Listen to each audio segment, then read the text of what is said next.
A Charlotte mother says her 12-year-old son is traumatized after police handcuffed him and took him to jail. They say the boy was charged with reckless driving while riding his bicycle last weekend. A stranger recorded this video of Prince Irvin handcuffed in the back of a CMPD car on Sunday. Bystanders questioned officers about what was going on. What crime did he commit? Reckless driving. Reckless driving on a bicycle. Yes. Did he hit a car? Prince's mom, Jasmine, says she picked her son up at the jailhouse after a panicked call from one of his friends. Terrified, traumatized, that's how he feels.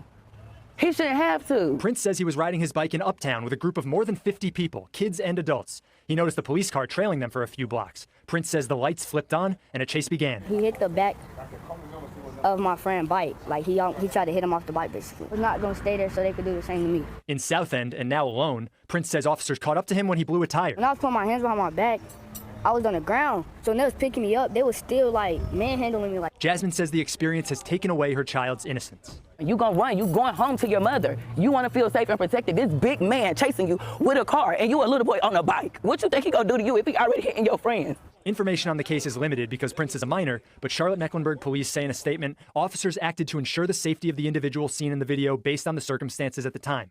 The department regularly responds to reports of individuals riding bicycles in a manner that poses a danger to themselves or others on city roadways. Prince and his mother say Sunday's incident was not related to any gang and he was just out for a ride. Prince hasn't gotten his bike back, but in a remarkable act of kindness, the man who recorded the arrest bought Prince a new one. Prince and Jasmine are both grateful. He's a child. He's a little black boy. He's mine, and he is somebody. And that's what I want these people to know. They're not going to do my son like that because that is not okay. He's not an animal. In Charlotte, David Schumann, Queen City News. So my mama sent me this article yesterday. Okay, so that's what's going on. My mama sent me this article yesterday because it reminded her of my nephew. Okay, my nephew didn't get arrested for being on a bicycle, but last week my nephew was hit on his scooter riding home by an off-duty police officer.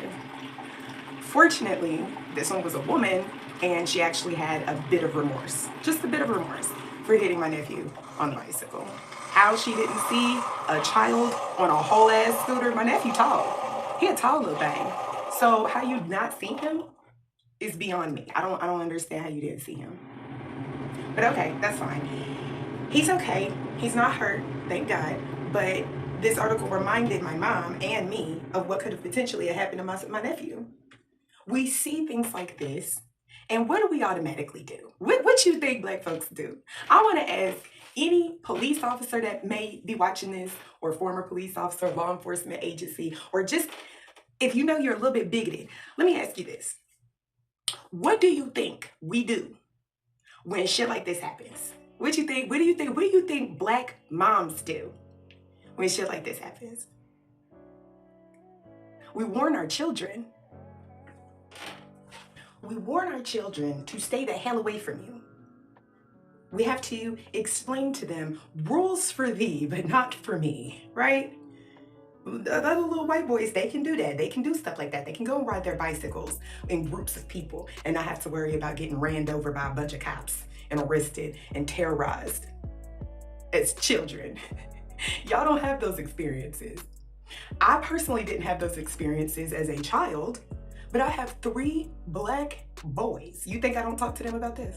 You think I don't tell my light-skinned one that, hey, you have to keep an extra eye out for your brothers because your brothers look like me. You look like your dad. Well, let me think this back. They all look like me, but you light-skinned. Okay, you high yellow. That means it's your job. You are your brother's keeper. You gotta watch out for them because you're not going to be treated the same way that they are going to be treated. Huh? Now, how fucked up of a lesson is that? Huh? How fucked up of a lesson is that? To teach your child that, hey, your brothers, there's a pretty good chance that somebody's gonna go after them over you, so you gotta watch out for them. How fucked up is that? How fucked up is it to remind your little boys, hey, make sure your older brother's with you. Take your older brother with you. You ain't going outside without him. That's your cover. This child was doing what a child is supposed to do. Be outside, riding bikes. We always talk about, oh, kids stay inside, they need to be outside. All they do is get stuck on the video games and this, that, and the third. Have we ever stopped to think that maybe because us as mothers keep telling our kids about shit like this, that maybe they don't want to go outside? Maybe they don't want to go outside. Maybe it's too spoopy out there for them. Maybe it's too scary out there. Maybe they're just too afraid that they're going to die by the hands of white cops. And then you wonder why my people, foundational Black Americans, grow up to have a disdain for cops. And while we grow up looking at Black cops like, you fucking Sambo ass nigga. A Black cop is worse. To me, a Black cop is worse. A Black cop is worse. A Black cop is so much worse because they feel like they got something to prove. So in the same way that a lot of people feel that women in authority, in high-ranking authority, like women police officers, right? Women firefighters, right? Hell, let's take it corporate. Women CEOs, right? You're in male-dominated fields. So what do? They feel like they got something to prove, so they go a little bit extra harder. Okay, so how some people, I mean, like, whether you agree or disagree, whatever, but you know what the fuck I'm talking about. In the same way that some people feel that way, that's how I feel about Black cops. You feel like you got something to prove. So you be the first one to go after the little Black kid. And the white cops will let you. Oh, they love it. Let them do it. Let them do it. Let them tackle them down. Y'all don't remember that police force in Memphis, Tennessee? That's another thing. Okay, maybe I'm gonna have to make a whole other video about this because everybody was gung-ho on the ICE people. I'm not talking about the National Guard. I'm talking about ICE. ICE agents, they coming in and doing this and doing that and yada, and this, that. Well, you know what? Actually, let me take that back. Never mind. Because people are all talking about the National Guard coming in and everything. I talked about the National Guard coming in into Memphis, Tennessee and stuff. People are saying, no, we need it. And you have to stop and wonder why. I'm going to make the video. But you have to stop and ask yourself, well, why? You want the National Guard? Do you not remember the last time the National Guard was in Memphis, Tennessee? Y'all remember that? Y'all got short memory spans? Oh, okay. Or is it because that part of history has been kind of glossed over in the history books now? Is that what's going on? Because I really just thought y'all did what the National Guard back in. But it turns out that they do need the National Guard. They do. Because crime is running rampant. Why is crime running rampant? Look at the cops. Look at the damn crooked ass cops. That fucking squad of Black cops that ran down and beat to death that young Black man. Those were all Black cops that did that shit. And the white ones that stood aside, they're happy to stand aside. Let the Negroes take care of each other. That's what they're thinking. Hey, Black cops, you're not part of that blue line. You think it's going to make you included, and it's not. You're just a Sambo. You're just a Sambo. In 2025, a Black man on the police force.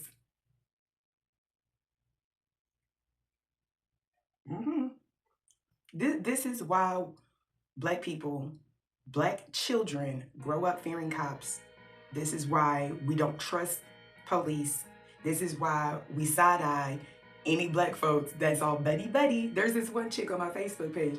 Every so often, she puts up these pictures of the police stopping in front of her house and showing her kids a bunch of, police gear. Letting them get in the car and press the sirens and do all the fun stuff, right? And I'm just like, girl, what the fuck is wrong with you? That you should be afraid. Yeah, they smile in your fucking face, but tomorrow they will gun your child down. The hell? Or maybe she's in the frame of mind, well, maybe if these motherfuckers know who my children are, maybe they won't kill one of my kids out and about. Honey, they all look the same to them. They all look the same to them.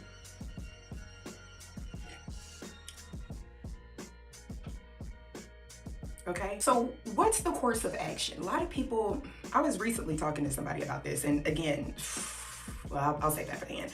But one of the things that we were talking about is protesting. Like, okay, protest. We protest to get the word out. The whole point of protesting is, hey, mercy, my bad. All right, hey, y'all, peoples, everybody, there's some injustices going on over here. We need the whole world to come and look at this. Look what they're doing. Look, they're doing it. They're doing it right now. Look, hey, look, they're doing it. Look. That's what protesting is, okay? Protesting is, hey, come look at this shit. Y'all look at this shit. That's what protesting is. But you guys don't know what to do after the protest. It's not just yelling and screaming and shouting. You got to get the eyes on it, and then you got to go to phase 2, then phase 3, then phase 4. But phases 2, 3, or 4 are completely different now. Why? Because so much time has changed, or so much time has gone on.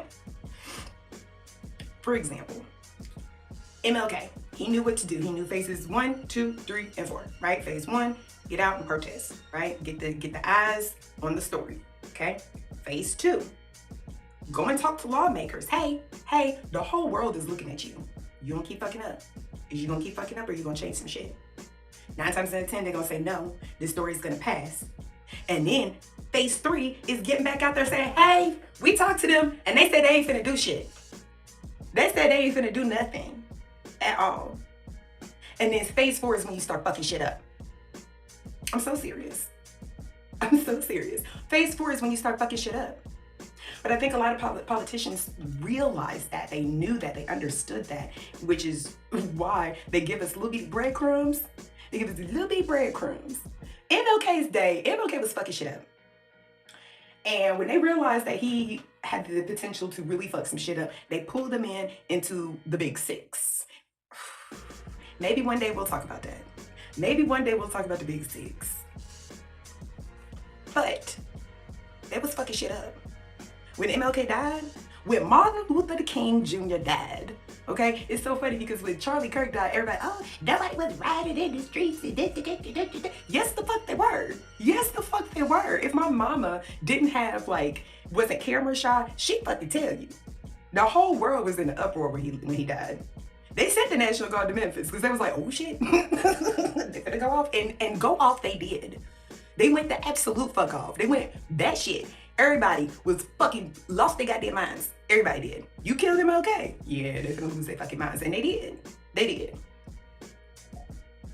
So that's the part that they don't like to tell you in the history classes. They don't like to tell you that Martin Luther King endorsed a lot of this shit that they're saying, oh, don't go out there and do that. No, go fuck some shit up. Laying down on tarmac so that the planes can't take off in Washington, D.C. Yeah, shit was going down back in the day. But all y'all want to do is go out there and yell, scream, holler, and fight. Oh my goodness, they doing the same thing that we've been yelling about for the last 6 months.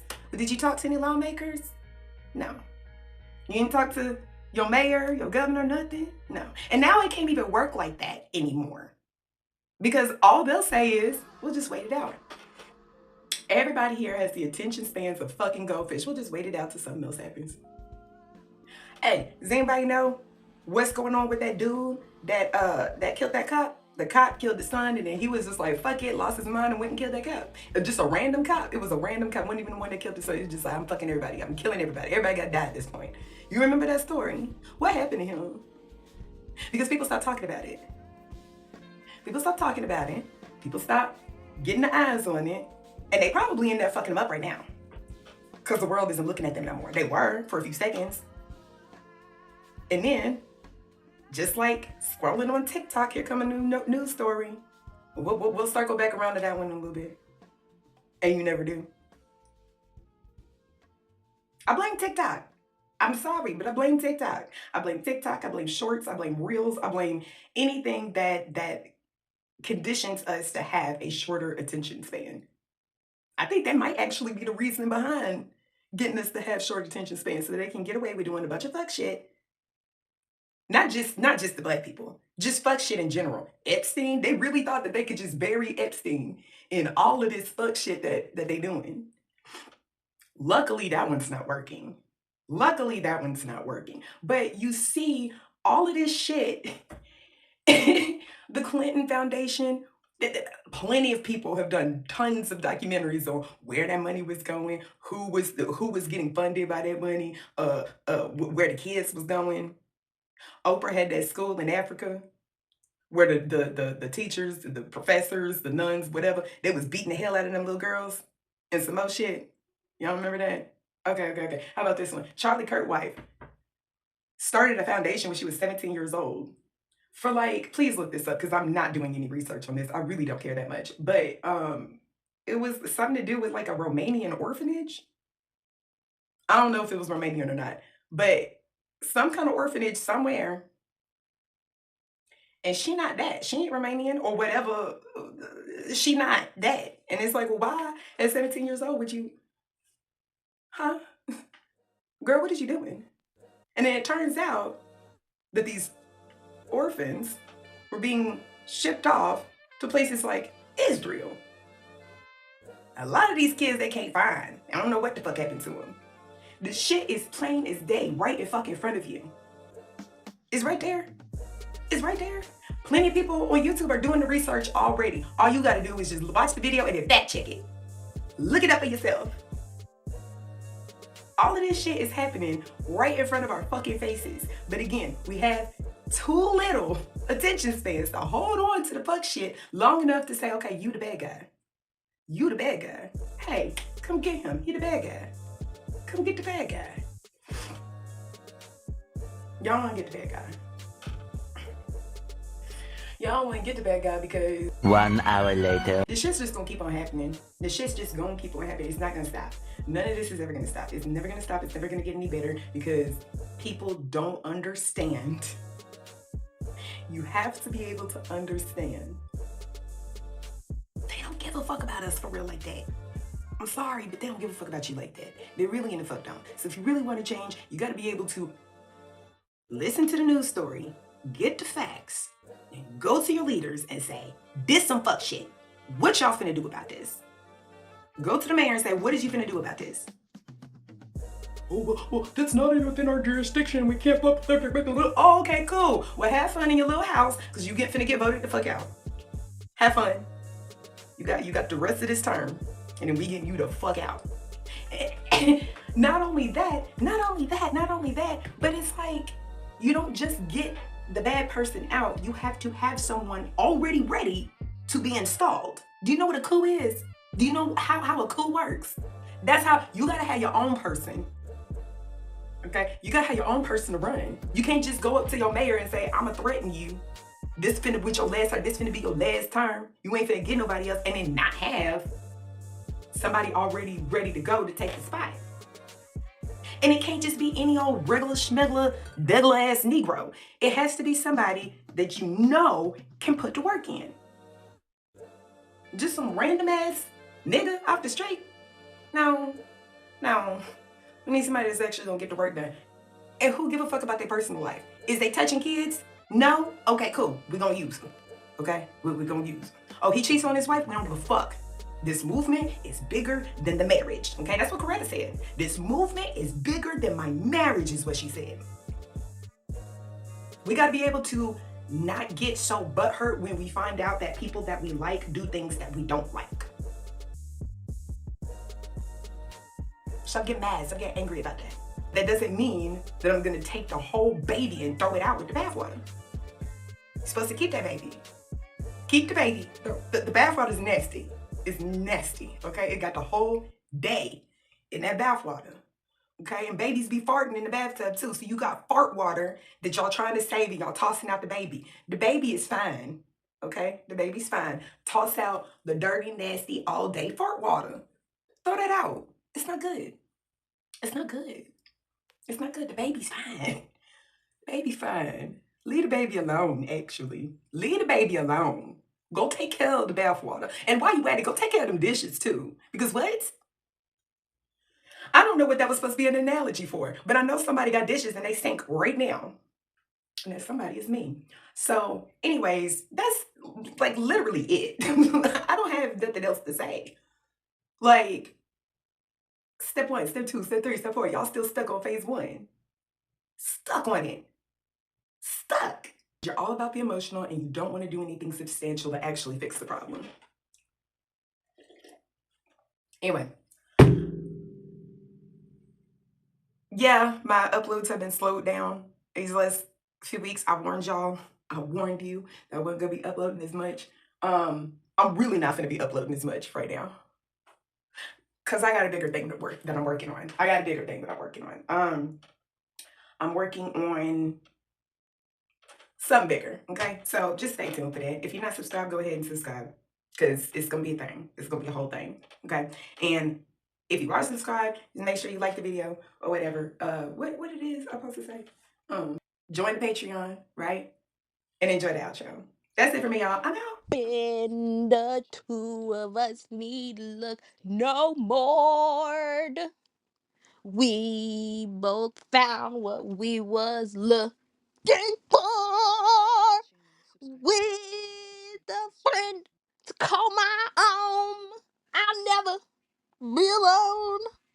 And you, my friend, will see you got a friend in need. Got a friend in need. Ben, you're always running here and there. You'd feel you're not wanted anywhere.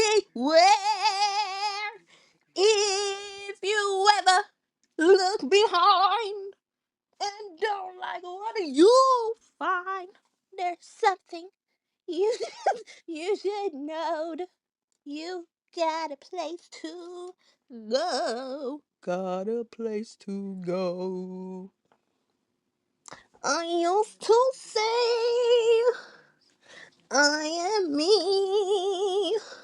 Now it's us. Now it's we. Been most people would turn you away. I don't listen to a word they say. They don't see you as I do. I wish they would try to. I'm sure they'd think again if they had a friend like Ben. Like Ben. Like Ben. Ben.